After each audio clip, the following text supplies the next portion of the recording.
Hello, good morning. Welcome to The Big Issue. The Big Issue is your Saturday morning news and current affairs analysis program. It's a place where there is incisive analysis and the conversation is often very riveting. This week has been a very important one for the nation Ghana and indeed for the John Mahama administration. The administration's first budget was read this week, and there's been quite a number of reactions, mixed reactions, I must say, in respect of the budget. While one side of the aisle thinks it's the best thing that has happened to this country since sliced bread, the other side thinks that the budget has been dishonest and the budget has been based on flawed assumptions. What is your own verdict on this budget? We'll look at it in terms of the taxes abolished, because that was promised many months ago that some taxes will be abolished: betting tax, the emission levy, COVID levy, e-levy, amongst other things. But also, we know we are in some crisis. The debt situation of our country is not very good. We are in an IMF program. The IMF has a number of things it wants us to do. And we say that we need more money. But if we need more money, why do we abolish taxes? We look at the revenue handles or the revenue measures that the government has in the budget and see whether these can plug the holes created by the taxes that have been abolished. Also, how does this budget align with the NDC's own promise or the manifesto with which they won the election? They promised a number of things. The Women's Development Bank, the big push, quite a number of promises they made. How does this budget align with that? Does this budget give hope to the voters who went to the polls to vote because they were convinced by the NDC's message? This and many other things in the budget we will consider. There's been quite some controversy around some of the figures, the debt situation, the primary balance on commitment basis and all of that. The minority says that the figures that the Finance Minister, Dr. Atuforsin, used were not proper, and a whole lot of things. How about social protection? Did this budget make enough room to socially protect people? We'll delve into all of that today with our guests. Also, the second part of the show, we'll look at the issue of the IGP. A new IGP has been installed. Dr. George Kufuor is no more Ghana's IGP. Christian Teteyohunu is a new kid on the block. He was sworn in yesterday. We'll look at the reactions. What does he bring to the table? What legacy did Dampari leave? Where does Yohunu take it up from? I mean, issues about police welfare, etc., have come up greatly. But people also think that Dampari is positioning the police in a way that gives them more respect now, etc., etc. Let me know what you think. So generally, this will be what will be engaging our attention for the next 3 hours or so. Again, my name is Selam Adunu. The show, as always, is live and interactive. You can join us via the WhatsApp line 020-444-7033 or 0549-986-996. We are live on 97.3 City FM, also live on our socials, and of course on ChannelOne television. We are happy to be coming your way this morning. We'll take a short break. We'll come back soon. Don't go away.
Welcome back. This is The Big Issue. We are live on 97.3 City FM. My name is Selam Adunu. We're also live on our socials.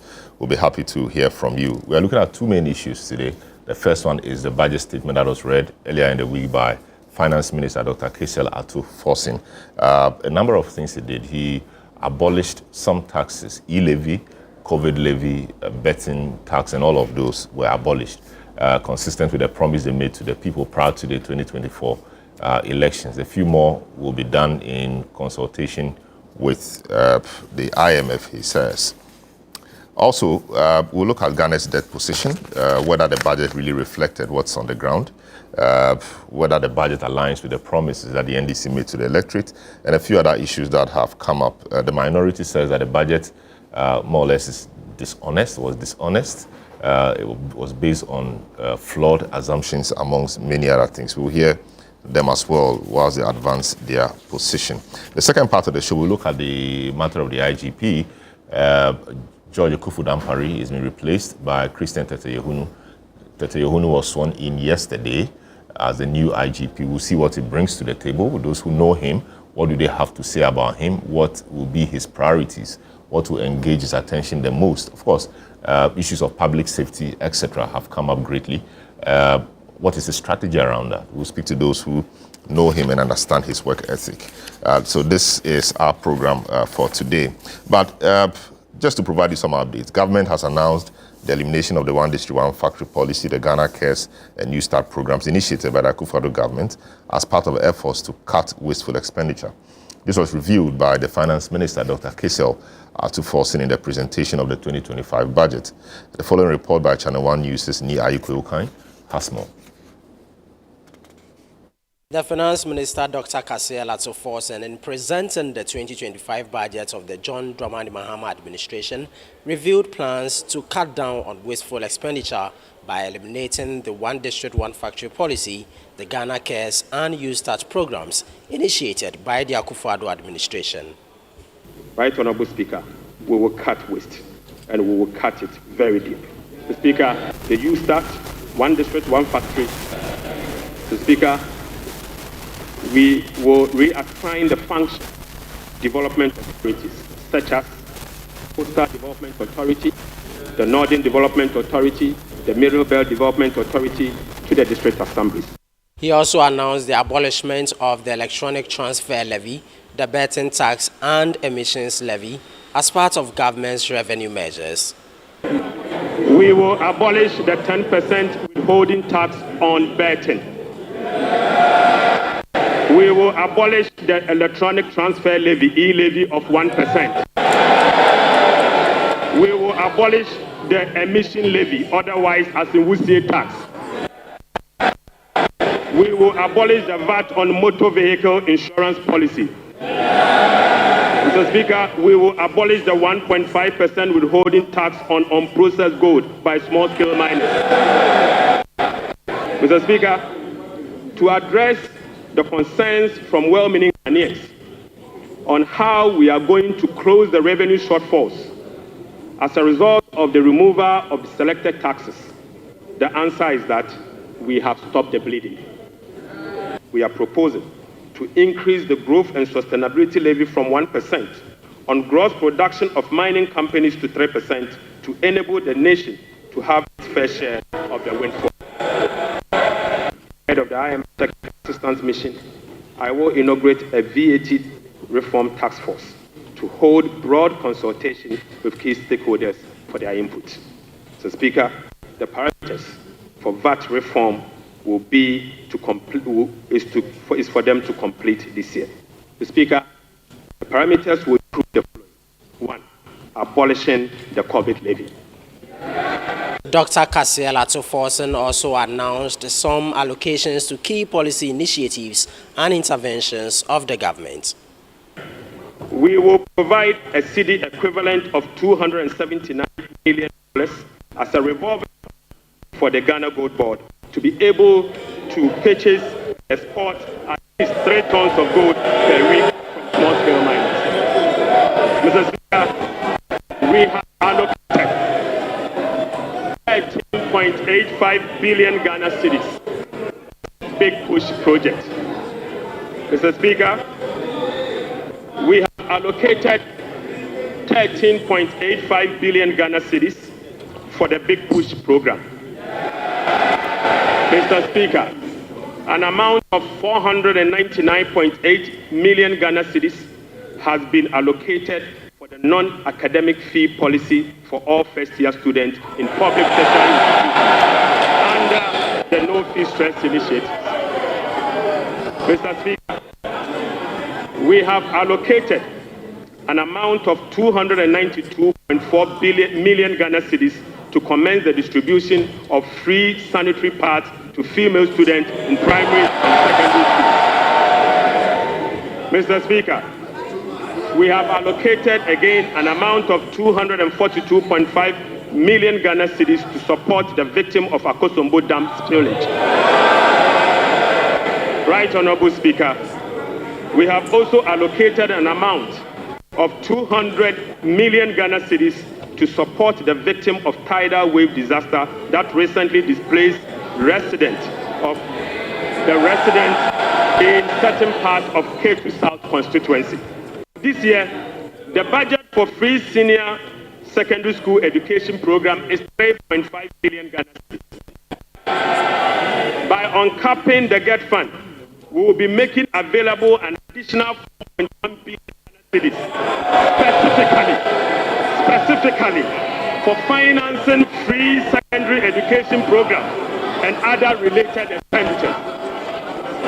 The finance minister also estimated the government's total appropriation for the year 2025 at 290 billion Ghana cedis. Mr. Speaker, total expenditure on commitment basis for 2025 has been programmed at 269.1 billion, representing 20.7% of GDP, down from 279.2 billion, which is 26% of GDP in the year 2024. Primary expenditure on commitment basis is projected at 204.7 billion Ghana cedis, representing 15.8% of GDP, which is a significant decline from 232.4 billion, representing 21.7% of GDP in the year 2024. Speaker, based on the resource allocation from 2025 fiscal year, the total appropriations the year ending 31st December 2025 is 90,971,212,435 billion Ghana cedis. Whereas the Minority Caucus deems the presentation as an Azan budget, the majority believes that the government is delivering on its promises. Mr. Speaker, it is clear that all the jobs they promised the youth of this country was merely an Azan promise. Mr. Speaker, there is no inspiration from this budget. There is no hope in this budget. The repetition of the social intervention programs. This clearly is a budget of a government and a party that keeps its promises. Almost every promise that was made by John Dramani Mahama is being fulfilled in less than 120 days. This budget is a budget for Makola women. This budget is a budget for assemblymen. This budget is a budget for girls.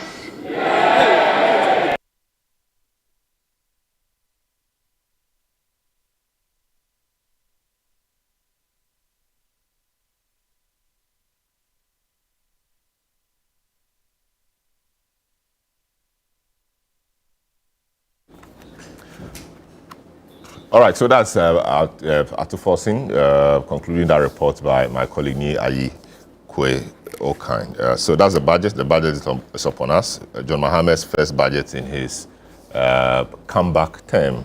A number of people have said it's one of the best. Others have said, well, it couldn't have been anything less than it was. Others have said it was disastrous. I don't know where you stand. I'll be happy to hear from you. This morning, my guests are the Honorable Mona Korte, former Deputy Finance Minister, Joe Jackson, CEO of Delex Finance, Richard Ahiagba, Director of Communications of the MPP, Franklin Kujo, President, Imani Africa, and then Professor William Brafo in Sedu, Head of Department, Data Science and Economic Policy, University of Cape Coast. Gentlemen, you're welcome to the program. Let me start off with you, Joe Jackson. I mean, you have been playing in this role, in this space for quite a long time. You've seen quite a number of budgets, and as we entered into the crisis post-COVID or even before COVID, we've seen a number of budgets as well. What is your general assessment or impression about this budget being out to force since very first? Well, good morning, and good morning to everyone and to my colleagues. Listen, this budget was going to be tough. Whatever happens, it was going to be a difficult and tough budget. It was going to be difficult simply because we're coming out of a crisis. Our debts are swallowing us. Our CD has taken a dive. Inflation went. So whatever happened, it was going to be a really difficult budget. The best budget under these circumstances would be a high wire balancing act. It will be tough, to say the least, because you have to take some tough decisions.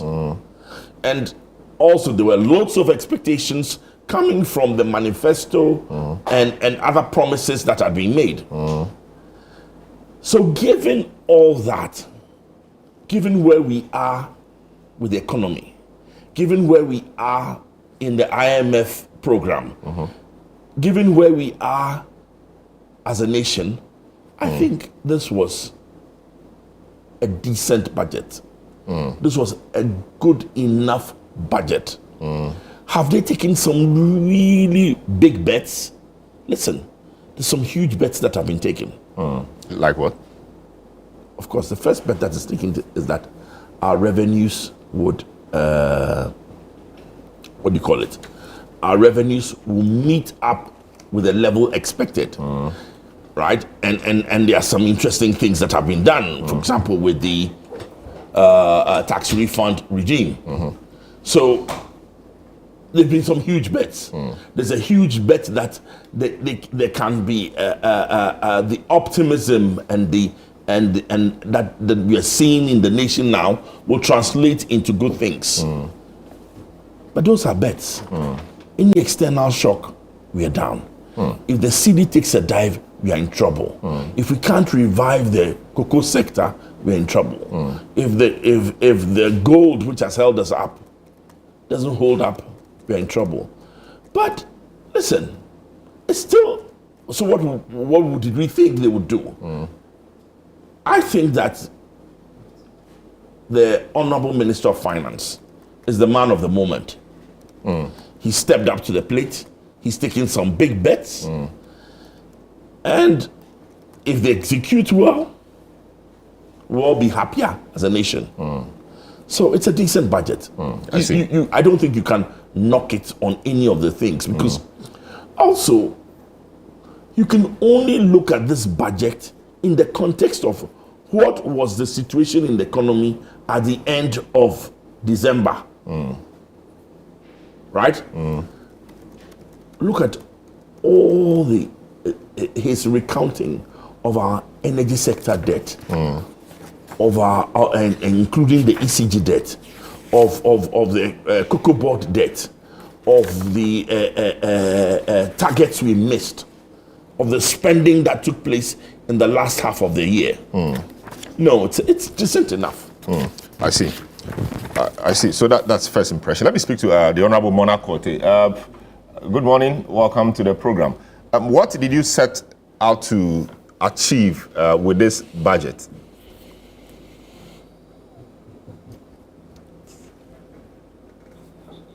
Yes, I'm just asking, what did you set out to do with this budget?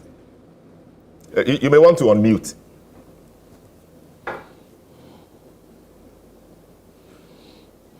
Yeah, anything that you said. So if you could repeat your question. I missed most of what Joe said and what you said. But greetings to your viewers. Very well. Thanks so much for joining and welcome again. So the question is, I mean, this is the first budget of your administration, at least the second coming of John.